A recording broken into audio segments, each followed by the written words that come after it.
Chapter 31. How to produce healing cedar oil. It's not that difficult a task. The modern technology involved is already familiar and it needs no setting forth here. But there are some rather unusual nuances I should point out. When gathering the cones, one should not beat against the cedars with logs or wooden bats as the harvesters do today. This greatly weakens the healing properties of the oil. One should use only the cones which the cedar itself gives off. Either they fall with the wind, or you can knock them down with the resonance of your voice, as Anastasia does. They should be collected by people whose thought is free from evil, and it is especially good when the cones are picked up by children's hands. In any case, all the steps which follow should be carried out with kind and bright thoughts. Such people may be found in Siberian villages even now, Anastasia affirmed. Whether this really makes a difference is difficult to tell, but it also says in the Bible that King Solomon sought out people skilled in felling timber, only it doesn't say how these people differed from anyone else in other respects. The nuts obtained from the shelling of the cones must have their oil extracted within a 3-month period. After that, the quality will significantly deteriorate. The kernel should not come into contact with any metal during the extraction process. In any case, the oil should never come into contact with metal. The oil can be used to treat any diseases without diagnosis. It can also be used as a food product and added to salads, or it can be taken 1 spoonful a day, preferably at sunrise, although the afternoon is also a good time. But definitely in daylight, not at night. That's the main thing. Only people may be offered a counterfeit. I voiced my concern to the old fellow, but he responded slyly and with just a touch of humour. Well then, you and I will make a device to screen out counterfeits, and we'll work out those commissions of yours at the same time. How do we do that? Have to think about it. You, after all, are the entrepreneur. I was one, but right now I'm not sure who I am. Let's think together then. You correct me if something's not right. Okay, I agreed.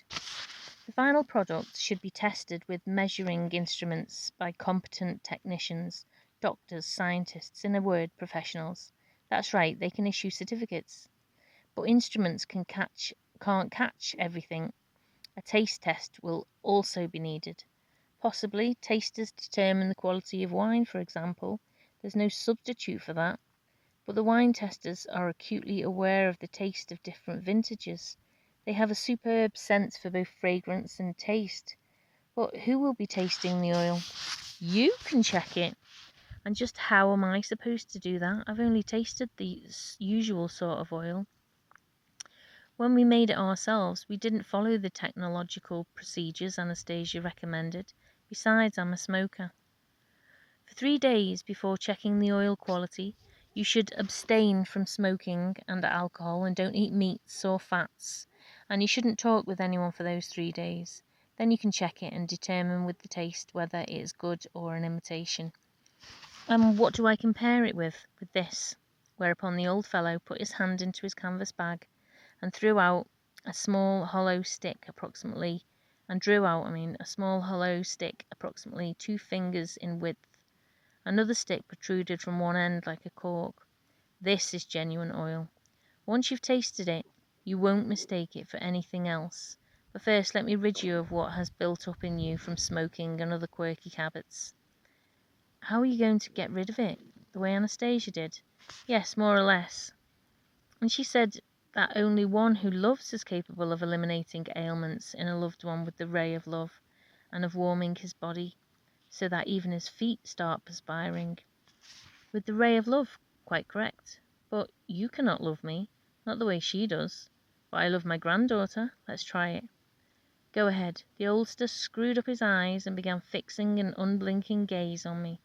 I could feel a sense of warmth flow through my body, but quite a bit weaker than what I felt from Anastasia's gaze.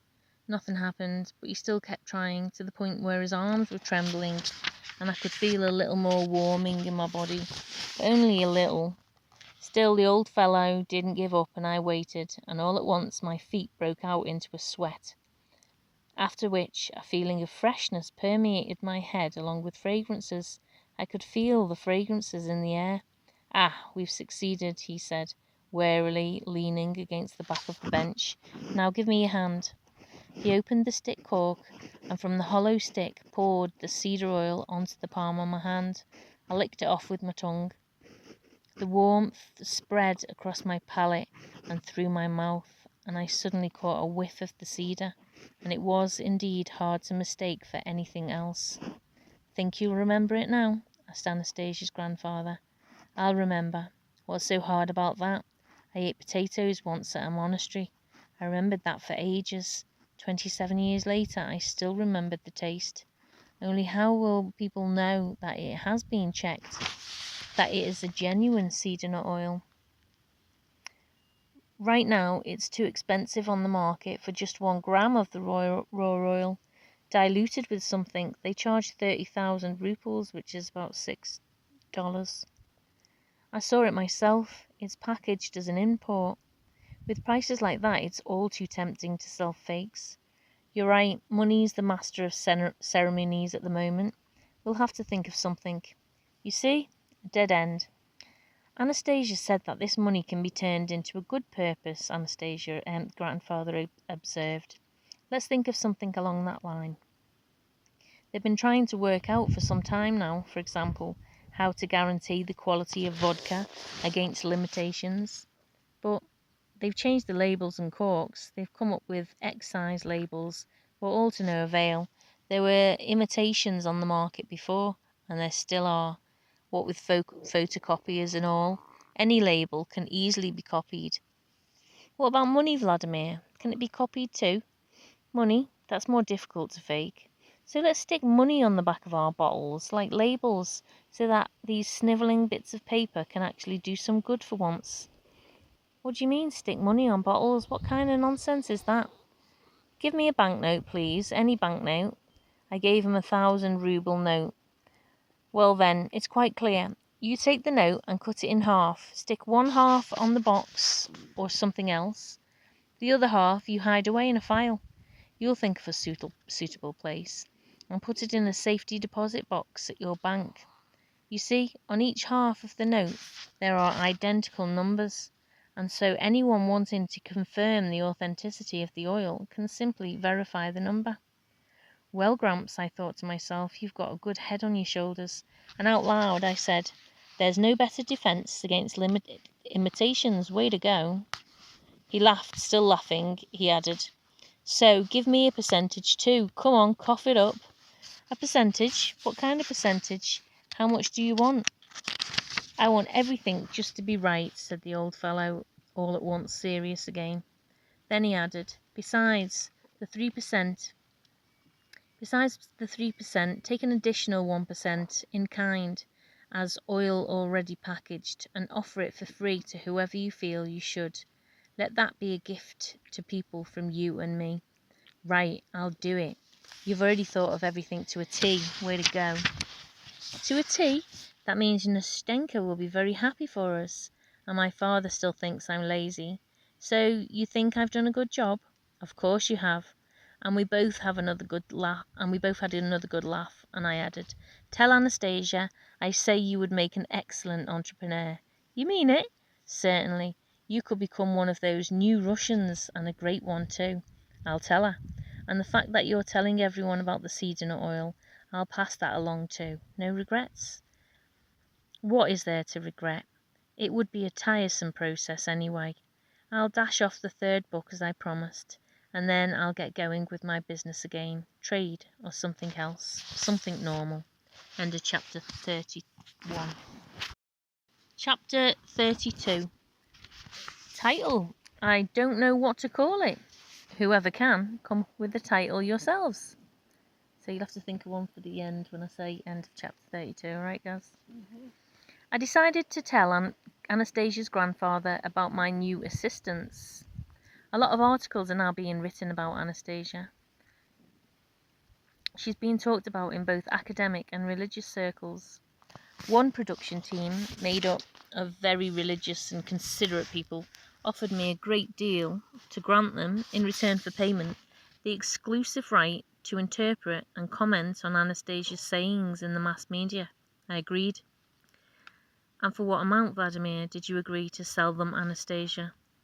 The tone of his question and what he was getting at left a rather bad taste in my mouth, and I answered, "What do you mean, sell? I told them more about Anastasia than I wrote in the book.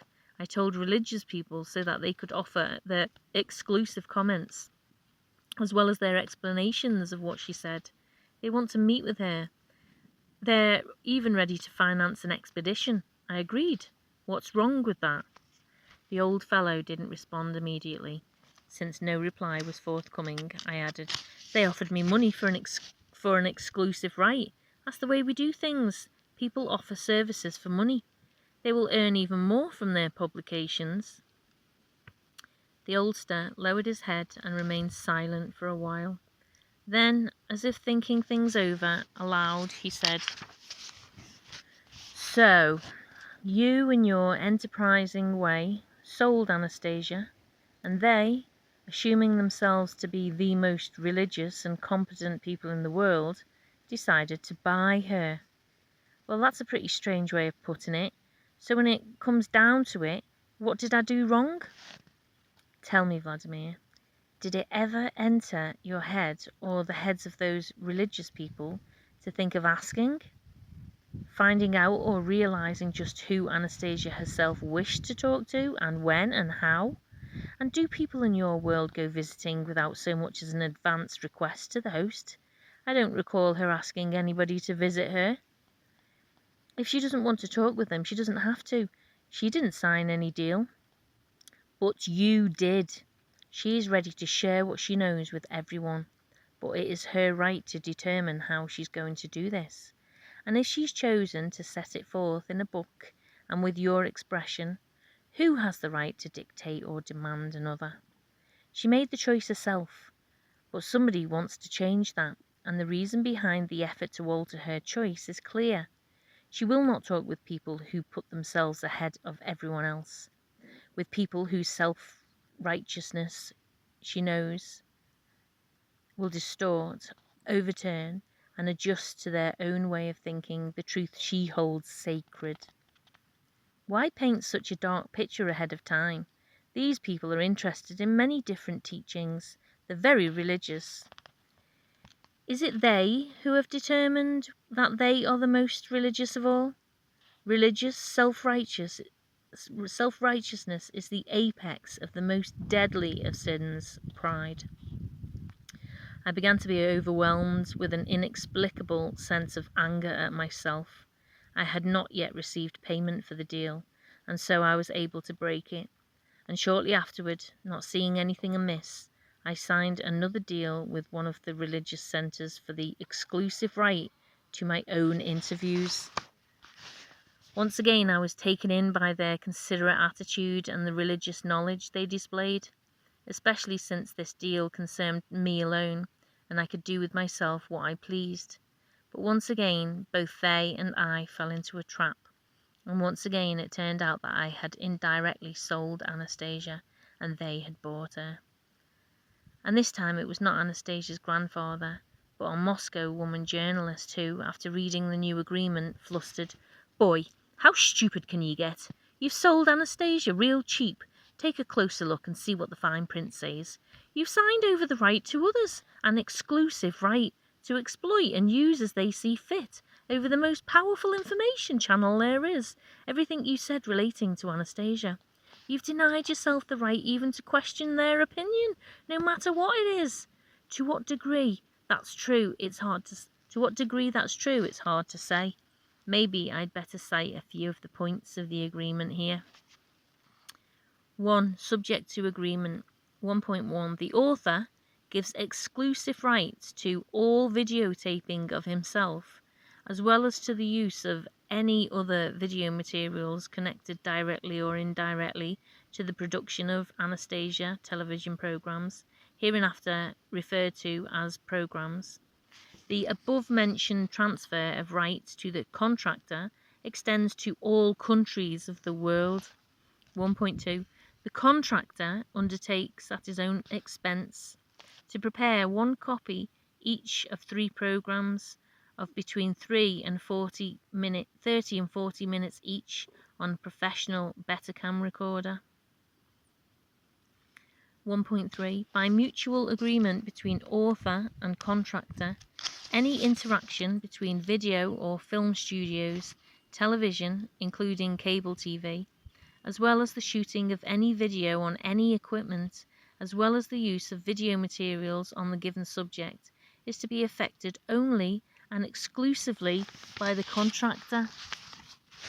While this agreement is in force, the author waives the right to give video interviews and prepare any audio materials using the concepts or terms that are in the programs, either directly or indirectly.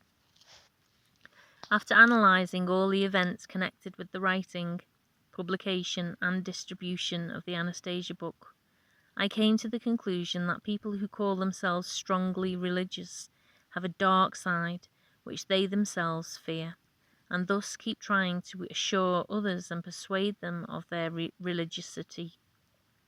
They are probably afraid that people will discover their dark side. It's so much simpler with entrepreneurs. Their actions and goals are more open, less obscured, and consequently, they are also more honest both to themselves and to those around them, to society. It's possible I am mistaken, but you can't get away from the facts. 3 Moscow students keyboarded the text of Anastasia. They had no expectations of compensation anytime soon. They never talked about any religious matters.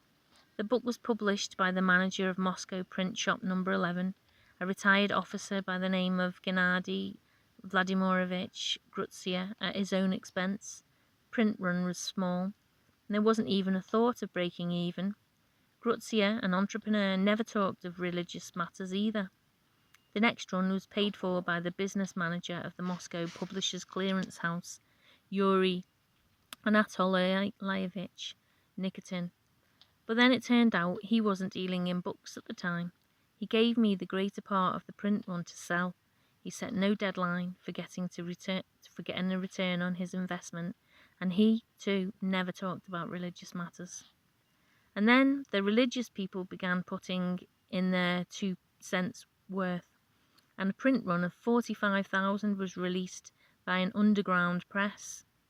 When this religious firm was discovered, they started proclaiming their religiosity and desire to produce bright things, and even promised to pay authors royalties.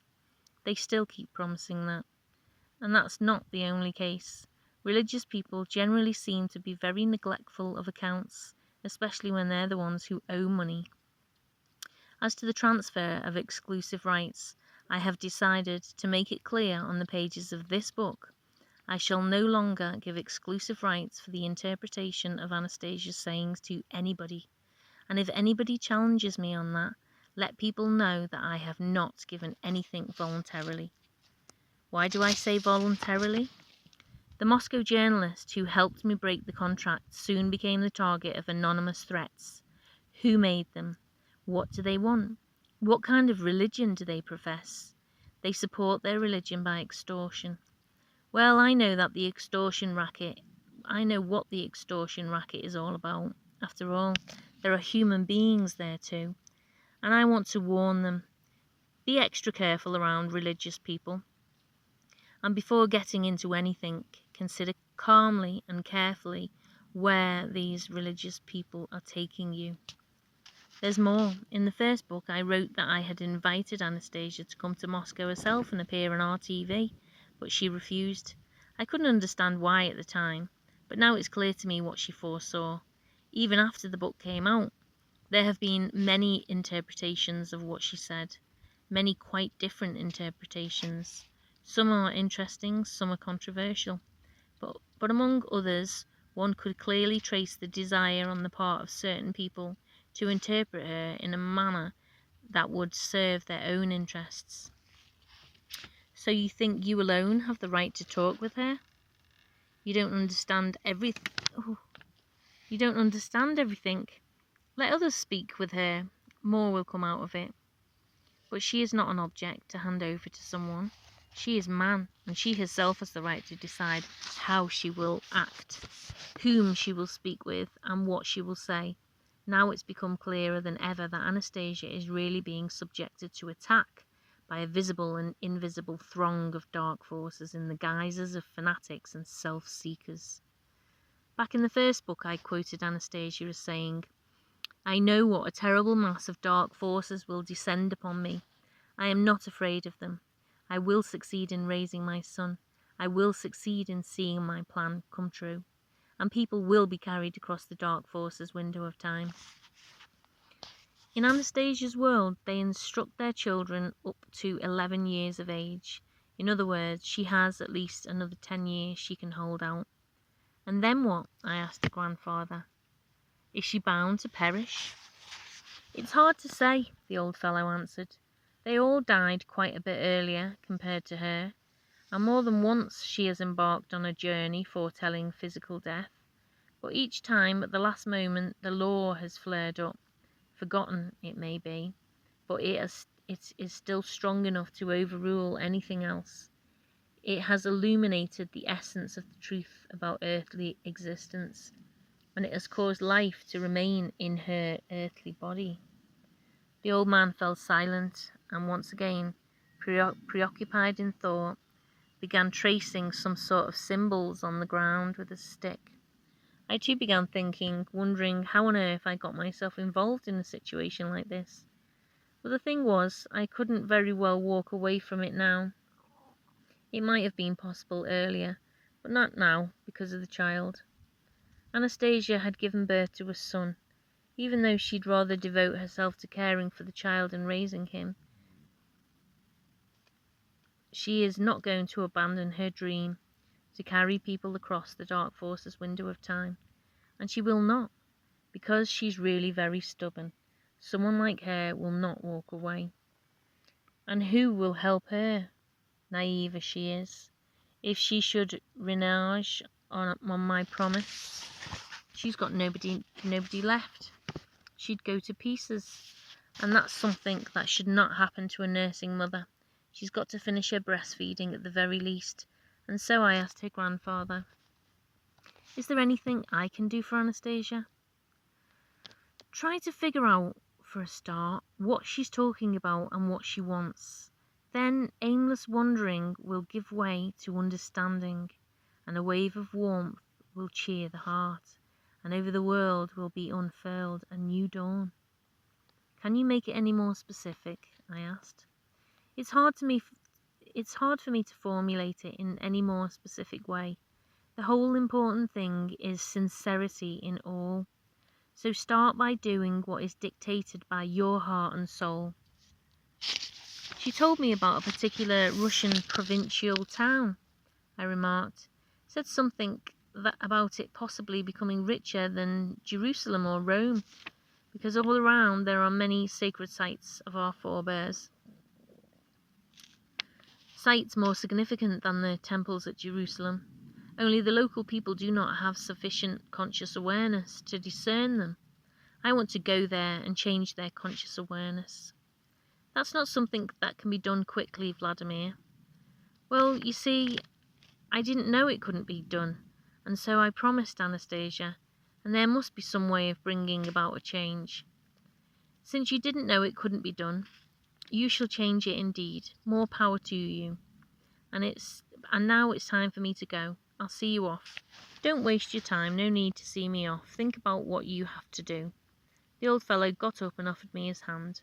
I watched Anastasia's grandfather recede into the distance along the tree-lined boulevard and thought of my forthcoming trip to the city of Galenzik, remembering what Anastasia had told me about it, and it was no mere chance conversation. End of chapter 32.